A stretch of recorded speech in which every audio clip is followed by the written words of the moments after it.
হ্যাঁ, সুমন ভাই, হ্যাঁ ভাই। এর নাম হলো মানিক, বাংলাদেশ থেকে আসছে।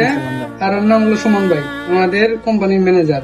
তো ভাই ওরা একটা বেড দিয়ে দেন, স্যার বলছে আমাদের রুমে রাখতে। ভাই 9 নম্বর সিটটা আছে না, সিটটার উপরে আপনি ঘুমাবেন।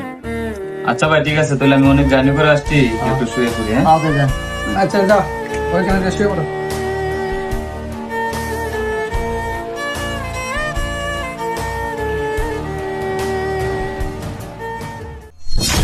এই 12 ঘন্টা ডিউটি করে শান্তি নাই। ওই ভাই কি হয়েছে? এই 12 ঘন্টা ডিউটি করে শান্তি নাই। এখন তোমার কথা টাইম না, এখন রেস্ট নেবো। আচ্ছা ঠিক আছে ভাই, তুই রেস্ট কর গিয়ে যা। ওকে। এই আমার বেটা কেডা ঘুমায়? এই উঠ তুই, উঠ উঠ, কেডা ঘুমায় আমার বেটা? উঠ। আরে ভাই, আমি তো দেশ থেকে নতুন আসছি। ওই সুমন ভাই বলছে যে আমি এখানে শুয়ে থাকতাম, তাই শুয়েছিলাম। এই ভাই, আপনি ম্যানেজার হয়েছেন বলে আপনি যা ইচ্ছা তাই করবেন নাকি রুমে? ভাই কি হয়েছে?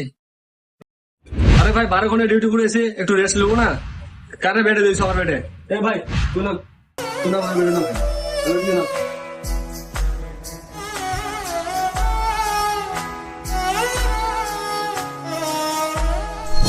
ভাই তাহলে আমি শুভ কোথায়?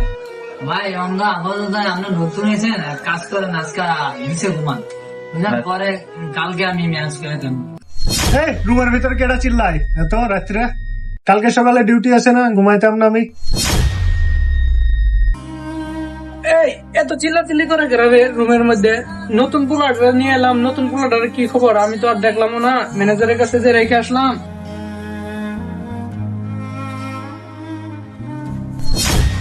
এই মানে তুমি শুয়ে পড়ো নাই?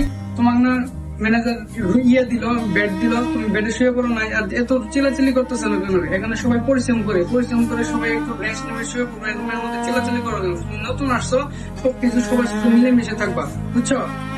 ভাই আমি তো চিল্লাচিল্লি করি নাই, ম্যানেজার ভাই তো দিছিল আমি শুয়ে জন্য, তো আমি শুয়েছিলাম, পরে আমাকে এখান থেকে আবার নামিয়ে দিয়েছে। তাহলে ভাই আজকে আল্লাহ কষ্ট করে নিচে থাকো, সমস্যা নাই। কালকে নতুন বেড দিবে, বিছানা দিবে, কালকে থেকে ভালোভাবে থাকতে পারবো। ওকে ভাই? ভাই নতুন পোলাটা শুইব তো, তো ওর তো ইয়া নাই, বালিশও নাই, বেডও নাই। তো আপনার এখানে তো দুইটা বালিশ, একটা বালিশ দেন আর একটা কম্বল দেন, ওই একটু শুয়ে ঘুমাক। ভাই কমো তো না, একটা বালিশ নেন আর একটু রুম গুলো নিচে বিছায় ঘুমাই যান। ধর মানে এটা নিয়ে শুয়ে পড়ো। তুমি এটা নিচে বাইরে আজকে একটু কষ্ট করে শুয়ে পড়ো, কালকে ইনশাল্লাহ সবকিছু ঠিক হয়ে যাবে, বুঝছো? প্রবাস জীবন কষ্ট দিয়ে এটা মেনে নিতে হবে, সবারই মানতে হবে। তুমি একটু কষ্ট করে নিচে শুয়ে পড়ো। আচ্ছা।